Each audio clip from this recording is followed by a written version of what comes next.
Sa video nito mga ka-dreamers, andito tayo ngayon sa pangatlong elevation dito sa 3 hektarya. Itong kinatatayuan ko, ito yung lugar na pinaplano ko na i-develop natin. I-landscape, ika nga, para sa ating munting tahanan.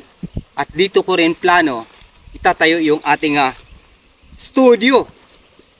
Yung studio na pinapangarap natin upang mapagtagumpayan na natin ma-record yung ating mga pangiting panaginip. So sa area na ito, yung 8 puno ng niyog ay kailangan po nating buwalin para safe yung lugar. So mula doon sa baliti na yan, dahil sa naroon yung ating bukal, ay dadalo yung tubig dito sa may boundary ng lupain ng aking tiyuhin at ng aming lupain. Dito ilalagay yung tangke ng tubig. Sa ganito, dadalo yung tubig dito sa dakong kapatagan.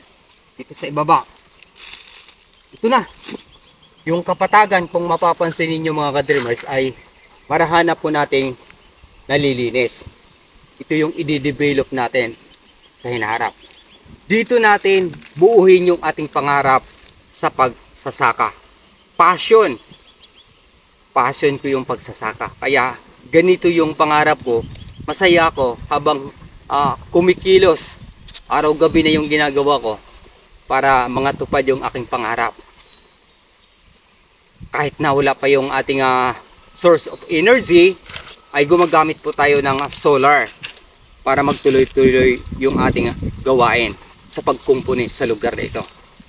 At naway, tulungan nyo ako pagdasal na may tayo yung ating munting tahanan dito sa lugar na ito, sa overlooking view para sa ating studio. Yung itaas, doon natin ilalagay yung ating studio.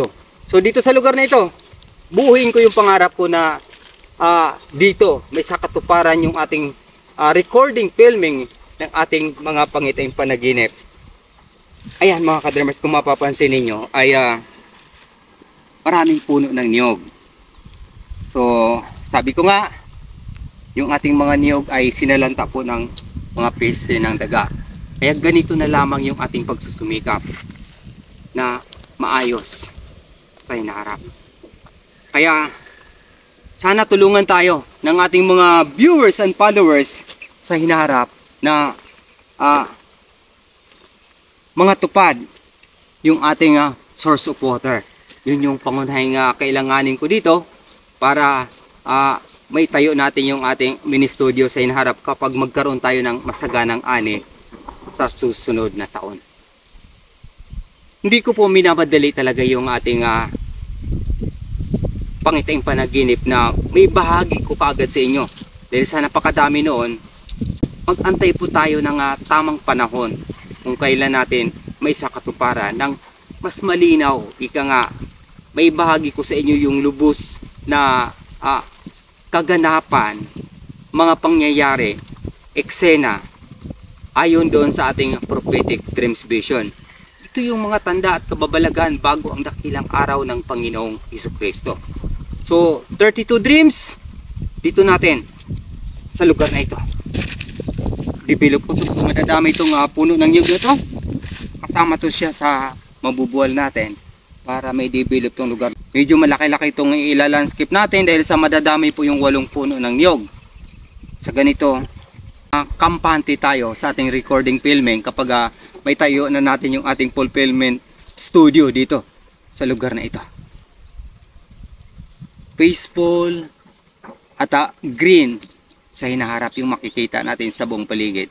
So yung area namin ay malakawa, kaya dito ko pinili yung lugar na ito, itatayo yung aming munting tahanan, tapos sa itaas, yun yung ating studio. Nasa rooftop. We pray na mga tupad. At dito sa part na to mga ka-dreamers, yan, ito yung pinapangarap ko na magiging livestock natin ng manok, native. So, sana mga tupad yung ating mga plano, may awa ang Diyos, ay ito yung tutulong sa atin na may sakatuparan natin yung ating mini studio maitayo natin ng tuluyan. At dito naman sa area na ito mga ka-dreamers, sa part na yan, yan yung mayroon tayong puwang na mga puno ng niyog. Diyan naman natin balak tatayo yung ating babuyan.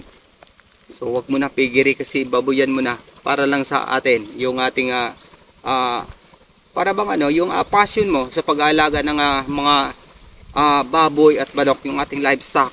Kasama po yun sa ating pangarap bilang isang ordinaryong magsasaka. Praise God. Kaya suportahan niyo po kami mga ordinaryong magsasaka sa pamamagitan ng aking mga videos. Ay tulungan niyo ako na may bahagi yung aking mga ginagawa bilang ordinaryong magsasaka. Passion, ika nga tinatawag dito, dahil masaya tayo sa ating ginagawa. Uulitin ko ang pagsasaka ay hindi profesyon. Ito ay isang passion. Kaya kapag passion natin yung pagsasaka, ay dapat magiging masaya po tayo. Kaya ito kung ngayon mga ka-dreamers, sa aking ginagawa, kung mapapansin ninyo, dahan-dahan na po tayong nakausad paakyat hanggang sa may cultivate natin itong buong 3 hektarya sa hinaharap. Dahil sa passion ko po, masaya ako sa aking ginagawa. Kaya kung baguhan ka pa sa aking YouTube channel, Dreams Visions TV, maaari niyo po akong tulungan sa pamamagitan ng inyong pag-follow at pag-subscribe.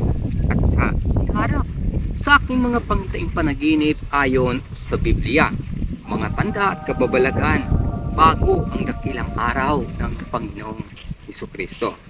Hanggang sa muli, maraming salamat sa pakikinig at pag-subscribe.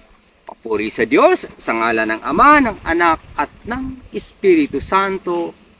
Amen. God bless!